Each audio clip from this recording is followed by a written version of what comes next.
Hey everybody, it's the Blood Bowl time. I'm a little tired this morning. Meant to do this last night, but then I was sleepy, so I didn't. So we're doing it now. So you get quiet, rumbly Thomas. My team is actually doing okay. I was kind of down about it after this week's game, which we'll talk about.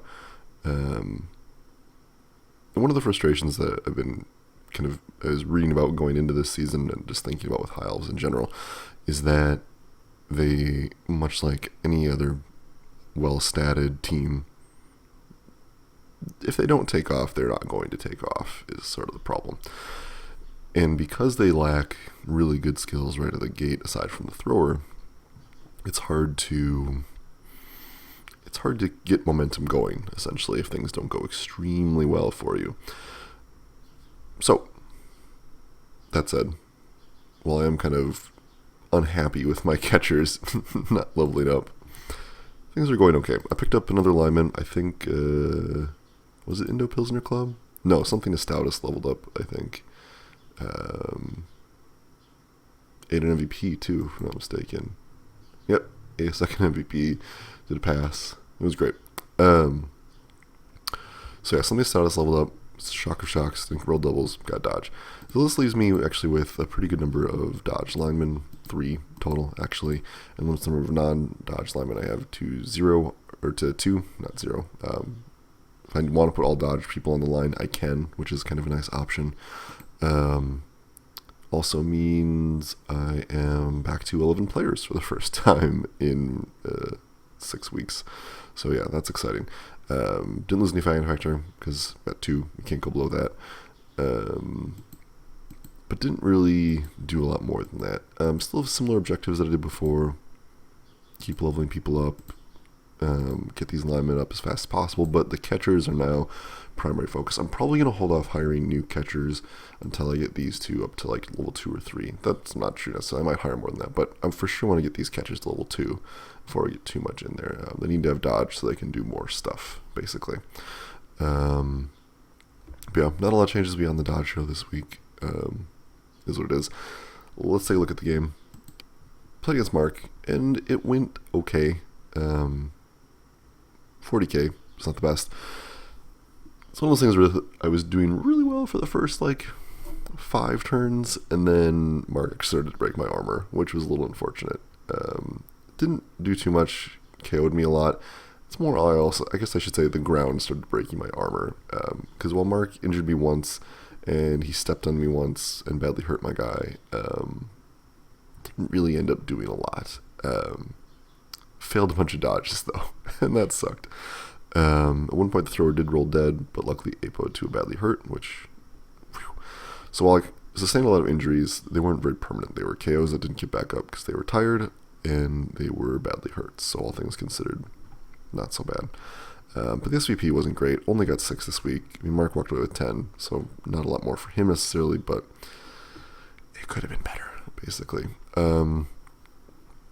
Yeah, and then I rolled the ones basically when I didn't want to. I mean, that's sort of elf ball, right? You roll a lot of dice, and then sometimes your ones catch up with you. So, had a great week for me, wrapping up 3 losses in a row, which is not where I want to be at this point in the season. But it's okay. I've rolled enough money to kind of be at a nice place now. Although one could make the argument that I would have been better off starting with 2 catchers, 2 blitzers, and a thrower.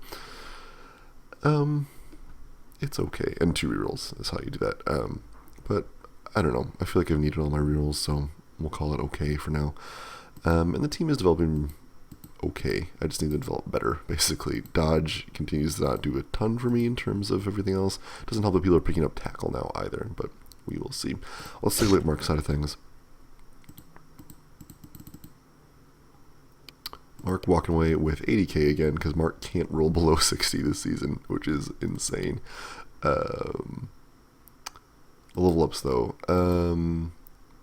Oh yes, Mark's streak was finally broken, and Mutton picked up the MVP. Got Wrestle on the Zombie, which I kind of like. Talking to Mark about it, the choice between block and Wrestle, you're basically making a choice between, do you want, if someone rolls a boat down against you, do you want them to still stand, or do you want them to take a nap? It does also provide some protection against the dreaded attacker down, both down. But for the most part, I mean, and Mark has done a really good job of not blocking with the zombies very much. If you can avoid blocking with zombies, that's good. Zombies are really good for getting in the way, and so wrestle is part of that. You can pull somebody to the ground, stand back up, and then it's a sad time for them. No SPP on the whites. He did buy accumulator here, goal number 2, no SPP on the ghouls, what I meant to say. Bought a second ghoul, which I think is definitely the right choice. This team now literally has everything it needs. There's no more players to add, so Mark can just bank replacement players, which is great. No new level ups though. This were both picked up another touchdown, moved closer, close to level 3. That's what. Not a ton of SPP this week, basically, which is fine. This thing is to be expected. I think Famous Nathan got an injury this week. Is the one who got the casualty? Let's say yes. He's got a lot of touchdowns, but I think he's the one who scored the injury. So there you go. But yeah, this team's looking great. 14-10. Sure. Fine. More fan factor. Fine. Great. Yeah, Mark's having a fantastic season, basically. Let's take a look at the other matches here. We have Grey Duck versus Norse. I have not yet seen this game. I don't know if Zach's exported it yet. Hopefully he does soon. But an okay week for Grey Duck. By okay, I mean pretty good. She won 2-0. Looks like she did a fair amount of leveling 2. Got a casualty, 4 passes, 2 touchdowns, and MVP. I take it back. Grey Duck had a great week. This is fantastic. 17 SPP. Absolutely great. Zach doesn't walk away empty-handed though. Only walks with 7 though, so that's not great. But still did get to hurt somebody, which is good. 4 KO sustained. 2 of them from hits, so this must be GFIs. And other fun things. Let's see what we're looking at here. Looks like Grey Duck gave the 3rd reroll. No other changes, I think. Almost as all SPP on all of her linemen, which is good. As an elf team, you want all of your players to have at least 1 SPP at all times, because that means if they get the MVP, they can level up. So that is good. The other big news, though, of course, is that both blitzers leveled up, which I think is fabulous. Are these on touchdowns? Yeah, it looks like they're on touchdowns. A little bit of passing in there as well. But this is great. Blitzers, as I've emphasized for this team a lot, are pretty much the core that you can revolve around, and this looks really, really good. I am partial to getting dodge on these guys, but there's also lots of other options here. Tackle wouldn't be ill-advised considering how many tricks there are. Strip ball wouldn't be that bad either. I could see doing like a tackle and a dodge combo here. Strip ball is really nice to get, but Roger the Cookie Jeweler could in principle get that next level, or if one of the players you give dodge, like I would give dodge to the 7 SPP one, but that way if he gets to level 3, easy to get to, or she in case maybe, but that way when they get to level 3 you can pick up strip ball, because blodge plus strip ball is a really good combination, especially in a 4 agility piece. So I like that. That's what I would do. 70k, she rolled 60, so just save up for the next witch elf, and when she has both witch elves you can consider getting an assassin, which given the league would be pretty good. At least getting 1. So yeah, I like that. I mean, this team's doing great. Early death aside, this team's really progressed very nicely. Part of that's having 4 blitzers that are really good. But yeah, things are working out for this team, so that's good. Let's take a look here at the other matchup here. Chris's versus Andrew. This matchup happened last night, and when I checked this morning, it wasn't exported yet. Yeah, it hasn't been exported yet, so I haven't been able to watch it yet. But Chris won 2-0, rolled 80k, which is awesome. Ton of SPP for Chris. Lots of ridiculous passing, from what I understand.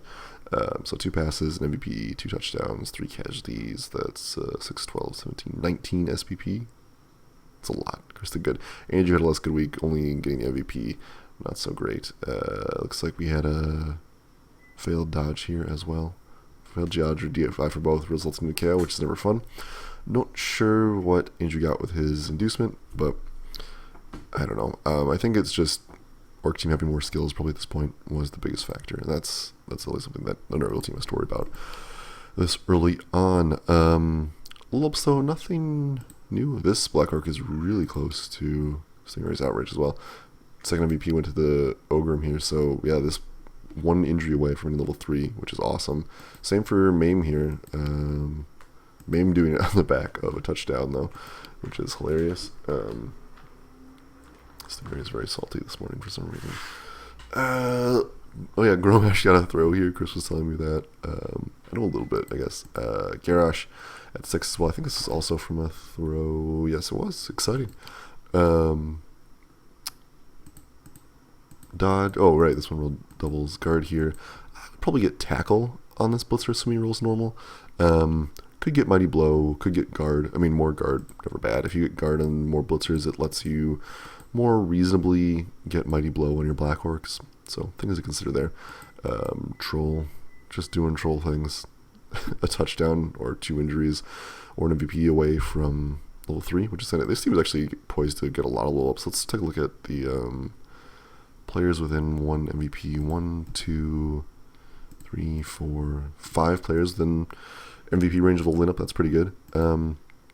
What I would consider for Chris though is adding a second thrower at this point. Debatable against it. I mean, certainly orc teams have run just on 1 throw before. I would at least consider picking up a goblin if he wants to get another goblin. I mean, this team could also just roll with nothing here and keep its team value low. It's only at 1320 now, which is a marker of how ridiculously cheap orc players are. Yeah, things are going really well for Chris. This season's looking really nice now at this point because he's getting the progression he needs on pieces that are really slow to level up normally. Other matchups of the week. Yes. I feel like this matchup didn't get posted either. Maybe it did, and I just missed it. I've been really busy this week, but I feel like it didn't happen. Whatever. Orville 142 over Jessup, which is crazy. A lot of touchdowns happen this game. Only 30k for Orville's trouble, which is not great, but he did okay last couple weeks, so let's call it a wash here. Lot of passing on both sides, 5 completed passes total, but lots more injuries for Orville, which I think is probably the biggest thing. Injuries and KOs. 6 players removed, pretty good. 4 touchdowns. Yeah, this looks really, really nice. God, this is so much SPP. So we're looking at 12 from touchdowns alone, 5 passes, 7 puts 5 passes in MVP, so that's 22. And then 6 more, 28 SPP is pretty sure close to, if not a league record. That's crazy. Jessup walking away with pretty good still. 10, 16, 18. So not a bad week for Jessup either, but a much better week for Orville, which is good because Orville's kind of lacked a little bit in his SPP development. So there we go. Oh wait, no. This game didn't get posted. I've watched it. Did I watch it? I feel like I watched this. I must have watched it. I don't know. Apparently, even though it was like posted 2 days ago, I can't remember anything. Let's take a look at Orville's team though. So here's the problem. Got strong arm on his thrower, which is fine. I think it's kind of a waste of doubles if you aren't going to be throwing, personally speaking, because strong arm plus accurate is okay, but it doesn't really give him a lot going in. I mean, it makes his longer passes equivalent of what a 4 agility player would throw, which is good for sure, but if you're using your throwers more as carrying pieces, guard would have been a better use of this. So I'm not a fan. This catcher picked up plus agility, which is great. Diving catch is therefore kind of a waste. I don't really like diving catch on catchers anyway, but that's a different debate altogether. Still, 4 agility makes this catcher much more of a threat. You can actually throw to this catcher reasonably now. Diving catch would allow him to, because it's just a flat +1. So yeah, it would allow catching in a tackle zone more reasonably, but yeah, I don't know. It's okay, I guess, but I don't like it because I feel like it's not what the catchers are good at. By the way, whatever. So that's good. Any other changes? Not really. The Slimeman got an injury. Ogre did not get an injury, and the Blitzer is still with like no SPP. So this is the problem I think Orville's team is having. While it's getting a lot of SPP, it's all going to like the same 3 to 4 players, which is not great. It's okay. I mean, looks like, not for lack of trying here, like this, both these guys got touchdowns, so he's trying to score with them. But it just needs to be happening faster. Team's doing good right now, but it needs to continue to develop to keep going from there. Has 110 in the bank. Could consider buying a third catcher. Wouldn't fault him for doing so. Catchers are good. They're really good. He's got 3 rerolls already, 4 with the leader, so I don't think buying a reroll is necessary. Can certainly stay where he is too and keep his team value down. Develop these pieces as they go, especially because the Blitzers need development. So that's what I would look to. Yeah, I mean, it's coming along. As long as he can get the Blitzers leveled up, this team should be fine. Let's look at Jessup's team. I think Jessup got levels up out of this anyway. Rolled 60k, which is good. Hey, look at this. Finally bought a War Dancer. Good thing you rolled 60k, right? So this should have been here week 1, basically, in my opinion. This is pretty much no good reason to not have it. I'm glad it's there now, but it's still unfortunate. Level up went to a lineman here who got diving tackle, which I think is a huge mistake. Diving tackle is nice, but with 2 elf teams in the league, there's not a lot of reliability there, especially because a lot of them are going to have dodge. Like 4 agility plus dodge makes diving tackle kind of not worth it. As long as it's set to optional, it should be fine. Did pick up wrestle on this lineman, which I like. I mean, I think you can go dodge all these guys, but just does need to start picking up hitting skills because he has so many stupid linemen. Again, not a fan of diving tackle at all here. I mean, it'll work out fine, and diving tackle is a really good skill. I just don't think it's necessarily the skill for this league, and I don't necessarily think that it's good for where this team is now. I mean, diving tackles jump up, never bad, but whatever. Catcher is 1 SVP away from leveling up, which is good. Tree Man doing things. Thrower missed next game, which is good for his opponent. War Dancer obviously adds a lot, though. War Dancer is one of the best players in this game. They cost 120 for a reason. We'll see. The biggest problem now is the natural advantage of having Blodge and Leap is less good against the people that are picking up Tackle and Wrestle and all that fun stuff. So that's kind of why you want your War Dancers earlier so you can develop them more. But still means we're at least another week away from a Strip Ball War Dancer. We'll see how lucky Jessup is, basically. All right, I think that wraps us up for the week because we've looked at everybody. Yep. Okay. So quick jump over to rankings here. Yeah, Mark, undefeated season so far. Really good. Just having a great time. 5-1-0, I think, is probably the best record we've had for any team at this point. Yeah, Chris ties me now because he's tied 3 games and I've lost 3. And then the points add up, so there we go. Otherwise, yeah, actually pretty close, all things considered, outside of Mark, who is well ahead of everybody. But yeah, looking pretty good. Zach's still winless, which is a little unfortunate. Hopefully that will turn around for him. But yeah, looking good. Let's take a look at next week, though. We have a rematch here of week 6. No, week... which one was this? 4? 3? Week 3. This is a rematch of week 3. There we go. So we've got Norse versus Nurgle here. Assuming no more level ups on the Rodder, which I don't know if I feel like I didn't look at Andrew's team very closely. Rolled 30, so it means he didn't buy anything, which is unfortunate. Should still buy a Pestiger, basically, at this point. Block, wrestle, kick, dirty player. Same things we talked about before. But anyway, assuming he buys the Pestiger, which I think he should, he'll be at 1160. Sorry, Layla's making weird noises. So Stingray. Be at 1160 for team value versus where is Zach? Oh man, I didn't look at Zach's team very well either. Let's take a pause here. Look at Zach's team. Rolled 20k, which is just brutal. Level up on this lineman, which is fine. I would give him tackle, probably, or dirty player, or fend. One of those 3. Dirty player probably would make the most sense for this team. Werewolf is dead. And from what I was hearing, this was a mistake because he did APO it with a badly hurt and then clicked the wrong thing. So this werewolf is dead. It should just get fired. A minus strength werewolf is worthless. It's worse than a berserker in every single way. Just kill it. It's dead. Leave leaves this team with 2 gaping holes, and he shouldn't buy anybody either because buying lineman is a bad call. And he needs to save up for a werewolf now. Rolling 20 really hurt this team. So yeah, I'm assuming normal level up here. If he rolls doubles, he should get guard, obviously. It's pretty much true for everybody. Plus he's missing 2 players, so 1090. So what do we say for injuries? So 1090 versus...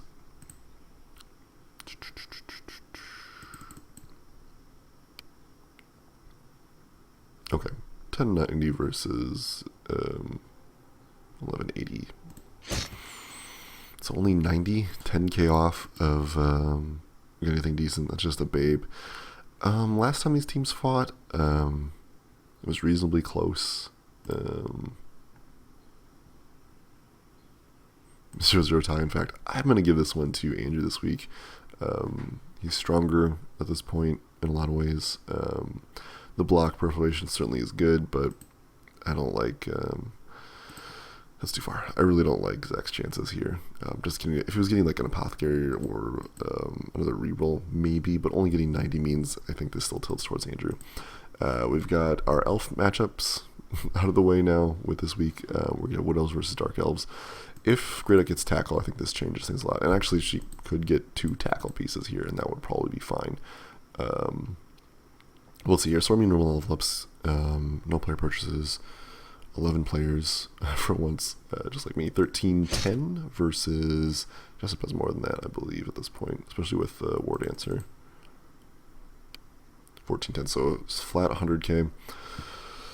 4th reroll, bribe, but Greta doesn't like to foul, so reroll would probably be what I would lean towards. Apothecary could be okay, but I think a reroll is probably the better choice. This team doesn't put out that much throwing power. There's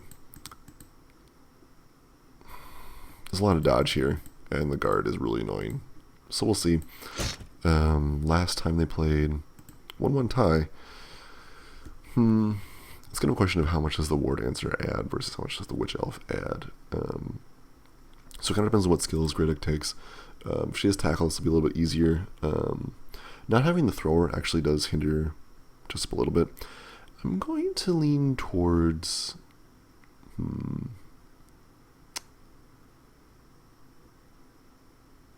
I think Dark Elf can actually probably win this with extra hitting pieces.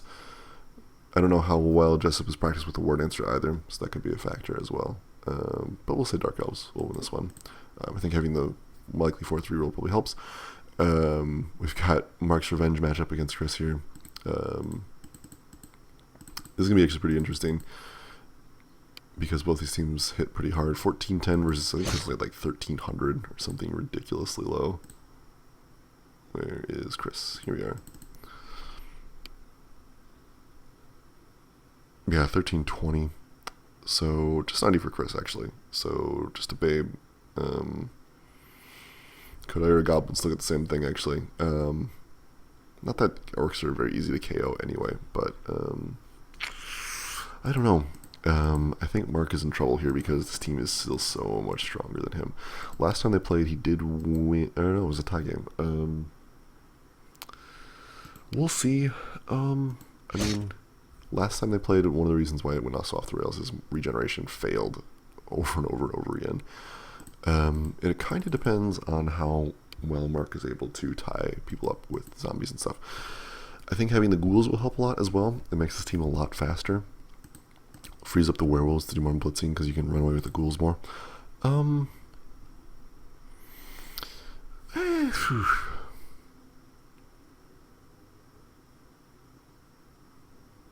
also feel like Chris could have won that game last time, but whatever.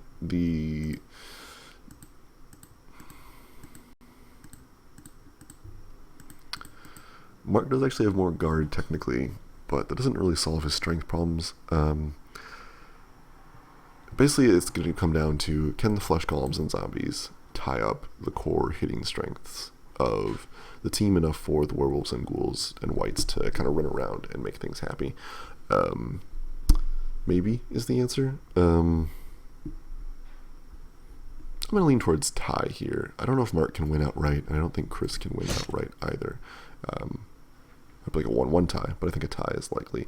It kind of depends on whether Listen, Mark can effectively tie people up with zombies. Last match of the week, me versus Orville. 1340 for Orville. I've got more than that, I think. Oh, I don't actually. 1290, so I'm getting a babe. It's not a lot there. Last time we met, things didn't go super great for me.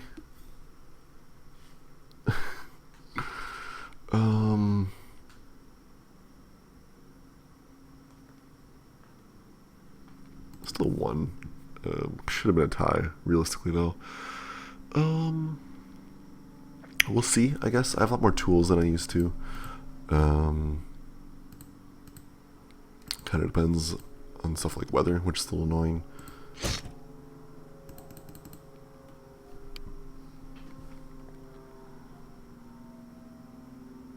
Before we'll buy something, obviously I get more too. We'll see. I feel like I did pretty with the catchers now. I'm a lot faster, so that'll help a little bit. And with the Elite Blitzer, things are a little bit easier for me there as well. I'll have my kick piece back as well, so that'll be nice. I'm gonna say I'm gonna win this. I think I've got the tools to do it, and I can throw much better than Orville. So we'll see what happens. Could certainly be wrong. It was a lot harder last time than I wanted it to be, and my last 3 games have been a lot harder than I wanted it to be. So we'll see. If Orville can outbash me, and he's still faster than me, but if he can do that, he'll be okay. Whereas if I can de-Elfie and keep the ball moving, should be fine. So we'll see what happens. Should be pretty close. Let's take a quick trip through the Hall of Fame. Most experienced player, still me. Yes. Good news about Amber eating so many MVPs. Famous Nathan coming up there as well. A couple more players here to level 3 town, which is cool. A lot of people in level 3 town below that. Best scoring belongs to Cheese, which is cool.